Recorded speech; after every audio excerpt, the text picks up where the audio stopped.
Love this song. This is what a lot of people are binge watching on NCIS or Housewives. Orange is the New Black has been really popular. Yeah. Any of the what else we got? The Netflix Prison shows, Break, over and over. Any of the that you can watch on demand, and that's just like throws right into that binge watching. Yeah. Wow, Prison Break is interesting. I know. Allison's a big fan of that show. Remember, That's right. I knew someone was talking about that recently. The past couple of days have certainly been sweltering. You probably feel it inside or out, but at least we can escape to air-conditioned indoors sometimes. Yeah, your outdoor plants sowing flowers, not so much. Wisdom over in Studio B right now with Derek, our garden guru, our garden expert guy, tackling some common hot weather issues. Yeah. What's going on? Yeah, hey, good morning to you guys. I moved over here because Derek is the expert and I'm just kind of like over here. we're just hanging out. We're just hanging out. All right, we got some questions for you because some viewers have sent in some questions. They want to know how to deal with plants and things when it comes to this hot weather. So we're going to put up one of those questions right now on the screen. This is Ann. She says she's a loyal Good Day DC viewer. We see it right there on the screen. I'm going to read through it really quick, and then Derek's going to answer. I have 4 10-inch pots of Vinca on the balcony. They get good sun, not totally direct all day. They were in full bloom a month ago, and now only have several blooms in each pot. You can read the rest of it. Derek, help her out. Okay, what's happening, basically, a couple of things with Vinca. Vinca likes full, dead-on, blazing sun. Gotcha, okay? It likes the weather that we've been having. Oh, okay. If you've got, less than average soil and stuff like that, and Vinca's the thing to do, okay? If it's getting some hours of sun, the Vinca will not bloom as profusely. Okay. So what you want to do is you want to make sure if you're putting it in a pot, number one, it's a microclimate, give it enough water, but don't overwater it. Okay. And then number two, make sure that it's getting at least 6 hours of sun a day. Okay. An alternative plant for a balcony where you're getting more shade would be, if it's a shady balcony, New Guinea impatiens. The flower is almost identical.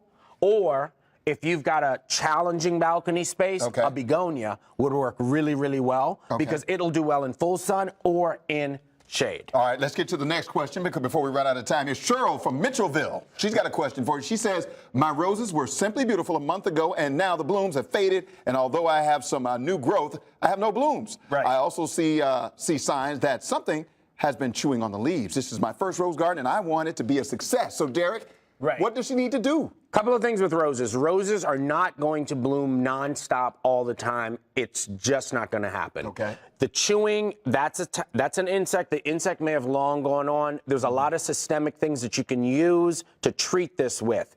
When you are dealing with a rose that has finished blooming, what you want to do is you want to go back to the 5 leaflet. You want to cut right above that. Everywhere that you see 5, this is only 3. Go down to the 5 and cut right above it.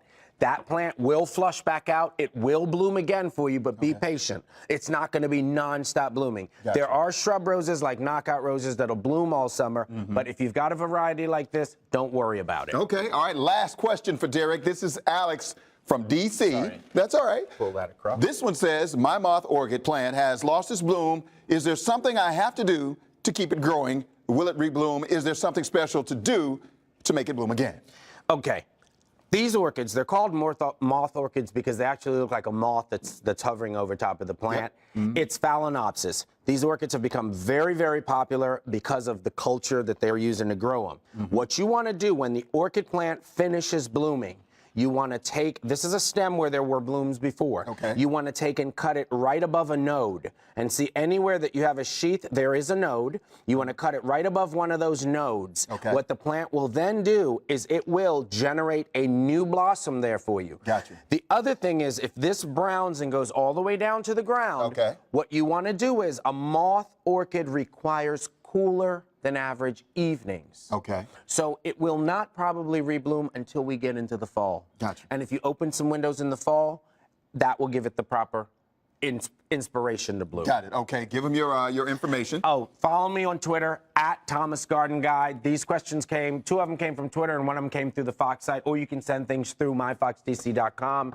Also follow me on Facebook Thomas Landscapes. Got it. All right, we got all that. We're going to see you some got more it all. good questions from the viewers. Yeah, all right, yeah, no, they were really good. Yeah. And they were really timely because, a lot of people want nonstop blooms. With the heat, you got to give and take. Yeah, give and take. All right, back to you over in the studio. Still tweeting away. Thank you, Wisdom. We're sending Derek more questions. All right.